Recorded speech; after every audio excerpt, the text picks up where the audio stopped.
어, 요셉의 두 번째 시험이에요. 하나님은 우리를 시험하시는 분이라고 하시잖아요. 그러니까 이 시험과 유혹이 달라요.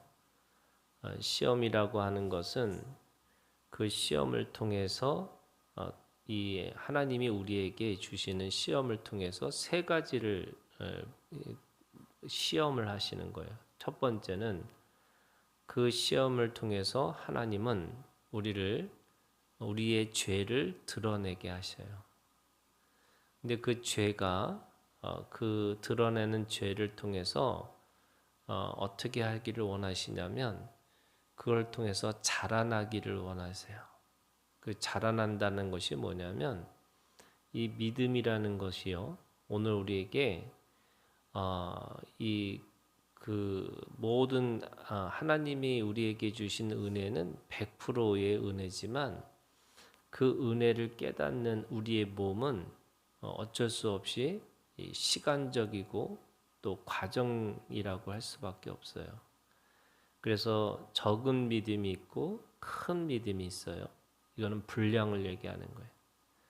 그 다음에 어린아이 같은 믿음이 있고 장성한 분량의 이 믿음이 있는 거죠.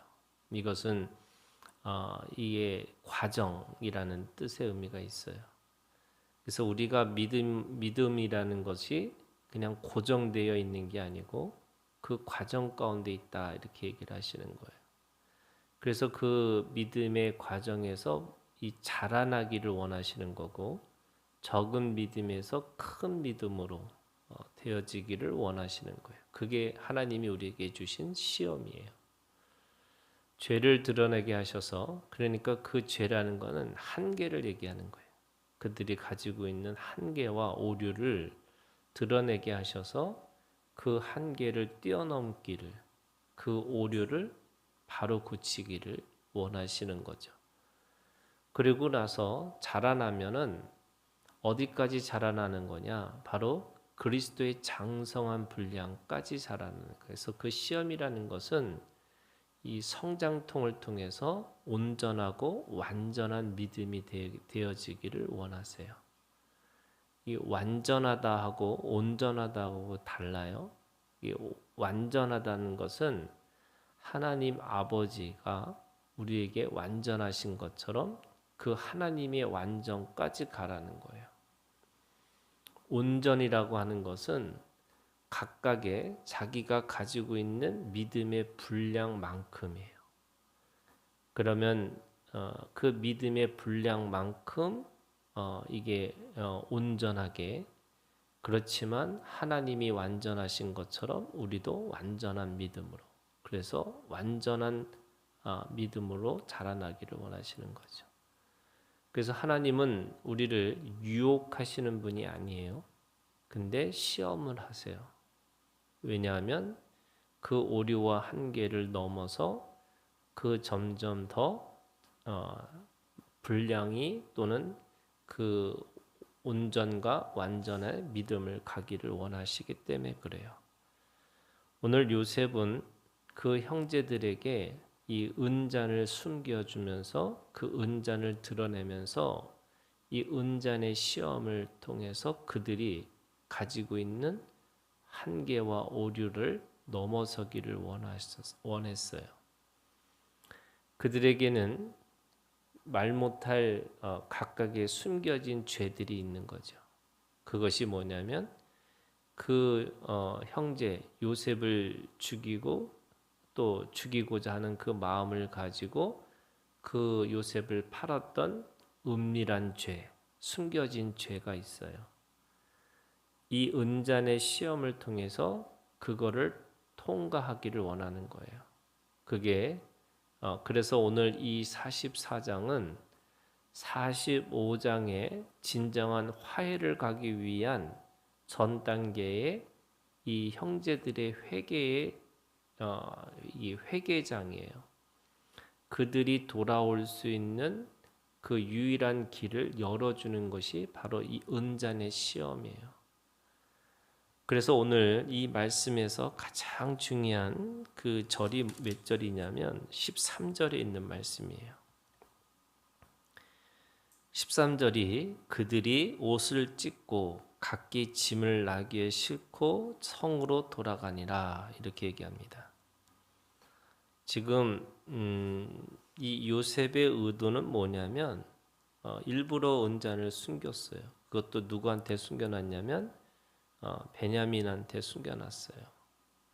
그리고 그 17절에 있는 말씀에 보면 요셉의 의도가 뭐냐면 요셉이 이르되 내가 결코 그리하지 아니하리라. 자니 그 손에서 발견된 자만 내 종이 되고 너희는 평안히 너희 아버지께로 돌아 올라갈 것이니라. 지금 이 요셉은 그 은잔의 시험을 통해서 이 베냐민만 잡아두는 시험을 하는 거예요. 그런데 그 형제들은 그 요셉의 죄가 있었기 때문에 똑같은 죄를 범하지 않겠다고.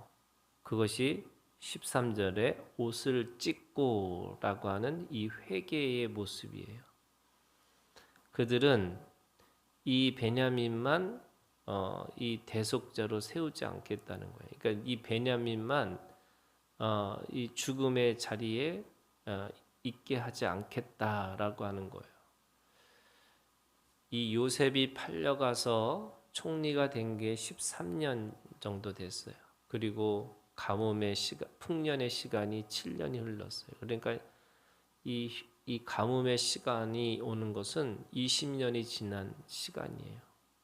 근데 그 20년의 시간 속에서 이 형제들은요, 사실은 이 요셉의 그 깊은 자신들이 죽이려고 했던 또는 죽였던 그 자신들은 그 노예를 끌려가서 요셉은 반드시 살아날 수 없을 거라고 생각하고 자신들이 가지고 있는 이 요셉을 죽였다라고 생각했던 그 믿음의 이 죄의 그 은밀한 죄가 그들이 20년 동안 그것에 대해서 숨겨진 죄면서 동시에 그들이 다시 생각했던 다시 변화된 삶을 살아야 했던 그 모습이 드러난 거죠. 그래서 그들은 그렇게 고백합니다. 16절에 이렇게 얘기합니다. 유다가 말하되 우리가 내 주께 무슨 말을 하오리까? 무슨 설명을 하오리까? 우리가 어떻게 우리의 정직함을 나타내리까? 하나님이 종들의 죄악을 찾아내셨으니 우리와 이 잔이 발견된 자가 다 내 주의 노예가 되겠나이다. 이 형제들은요, 말할 수 없는 죄지만 그들은 그 깊은 내면에 뭐가 있었냐면 이 하나님이라고 하는 이 신앙의 고백을 통해서 회개하고 돌아오고자 하는 마음이 있었습니다. 그래서 그들은 그 베냐민에게 은잔이 발견됐을 때에 그들의 첫 번째 반응이 뭐냐면 옷을 찢고 이렇게 얘기하는 거예요. 이 옷을 찢는다라는 것은 결국 그들의 마음을 찢는 것이고 그 마음의 죄를 드러내는 거고 결국 그것이 똑같은 죄를 짓지 않겠다라고 하는 것의 고백이 바로 이 16절의 유다의 고백입니다. 그래서 그 유다의 고백을 통해서 자신들은 이 모든 것들이 하나님이 자신들의 죄를 드러내게 하셨다 이렇게 말씀하고 있는 거죠. 그것이 오늘 곳곳에 그 말씀에 대한 그들의 회개의 지점을 하나하나씩 고백하고 있습니다. 첫 번째가 뭐라고 고백하고 있냐면 이렇게 되어 있습니다.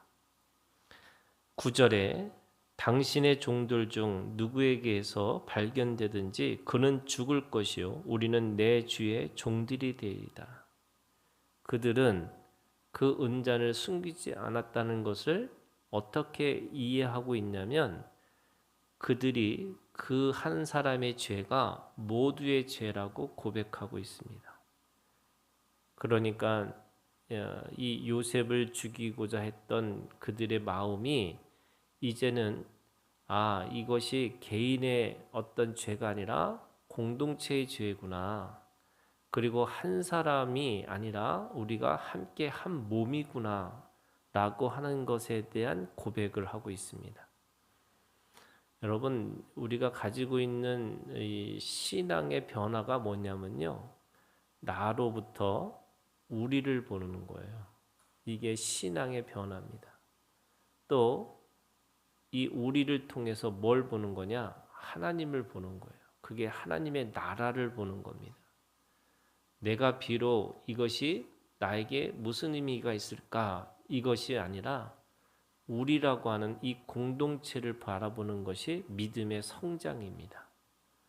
자신들은 이 세상의 종교는요, 내가 더 거룩해지려고 하는 것이 성장이라고 생각하는 거예요. 그런데 내가 거룩해지는 게 아니고요, 우리가 가지고 있는 믿음이라는 게 결국 사랑이잖아요. 여러분, 사랑이라는 것은 관계적인 거고, 그 관계적인 사랑은 결코 나만 보는 게 아니라 다른 사람을 보는 거고, 그 다른 사람을 통해서 하나님의 나라를 바라보는 것이 믿음의 성장입니다. 지금 이 형제들은요, 그 20여 년 동안 이 마음의 응어리 또는 숨겨진 그 은밀한 죄 때문에 그것을 통해서 거기에 자기 자신들을 죄책감으로 살았을 뿐만 아니라 뭐 했냐면 이 믿음의 성장이 있었다는 거예요. 그래서 한 사람의 죄가 모두의 죄라고 하는 것을 깨닫고 살아간 겁니다. 두 번째가, 그래서 13절, 그들이 옷을 찢고 각기 짐을 나귀에 싣고 성으로 돌아가니라. 옛날 형들의 모습은 어떤 모습이냐면요, 절대로 같이 가지 않습니다. 왜냐하면 가면은 죽는 것이라는 것을 알고 있었잖아요. 거기에 은잔을 발견하면 다 자신들을 이 노예로 삼을 뿐만 아니라 그 가지고 있는 사람은 죽을 것이다, 이렇게 얘기한 겁니다. 그러면 옛날 형들의 모습이라면 어떻게 하냐? 베냐민만 보내는 거죠. 우리는 아무 죄가 없으니까 그 베냐민한테 그 모든 죄를 뒤집어 씌울 수 있었습니다. 그런데 옷을 찢고 각기 짐을 나귀에 싣고 성으로 돌아가니라. 그들은 그 마음의 그 죄를 하나님이 드러내시고 나니까 이 모든 것이 한 사람의 죄만이 아니라 모두의 죄라는 걸 깨닫고 또 어떻게 하냐면 다 같이 함께 행동합니다. 다시 그 모든 책임을 지으면서 그 책임의 행동을 지금 보여주고 있습니다. 그리고 세 번째, 그거를 16절에 하나님이 이렇게 얘기합니다. 하나님이 그 모든 죄악을 드러내게 하셨다. 그래서 우리들이 다 같이 당신의 노예가 되겠습니다, 이렇게 고백하고 있습니다. 하나님은 이 시험을 통해서 그 형제들의 죄를 고백하게 하시면서 동시에 그들의 변화를 보여주고 있는 거죠. 나중에 45장에 가서 그 요셉이 그 형들과 화해하는 이 장면은 이 44장에서의 그 형들이 죄의 그 고백과 그 죄를 통해서 회개하는, 옷을 찢는 그 모습을 통해서 결국 은혜다워지는 거죠. 우리가 가지고 있는 믿음이라는 건 뭐냐면요, 하나님은 우리에게 무한한 은혜를 주시지만 그 무한한 은혜를 통해서 오늘 깨달아야 되는 것이 뭐냐면 나의 죄를 깨달아야 되는 거예요. 그 죄를 깨닫지 못하면 그 은혜가 뭐가 되냐면 그것이 방자하고 교만해지고 또 그걸 통해서 자신의 권리인 것처럼 착각하고 살아가는 거죠. 절대로 은혜는 그 은혜를 통해서 나를 비춰주면서 결국 내 죄를 보여주시는 것이다. 그리고 그걸 통해서 우리의 한계와 오류를 벗어나게 하시는 것이다. 오늘 우리가 이 형제들의 이 회복되는 한 장면 한 장면이 오늘 우리의 신앙의 이 은혜를 기억하고 은혜를 발견하는 이 과정이 되게 하시고, 오늘도 이 은잔의 시험을 통해서 그 형제들의 변화가 오늘 우리들의 마음의 변화가 되고 우리의 몸의 변화가 되고 우리의 생각의 변화가 되는 그런 시간들이 되기를 주님의 이름으로 축원합니다.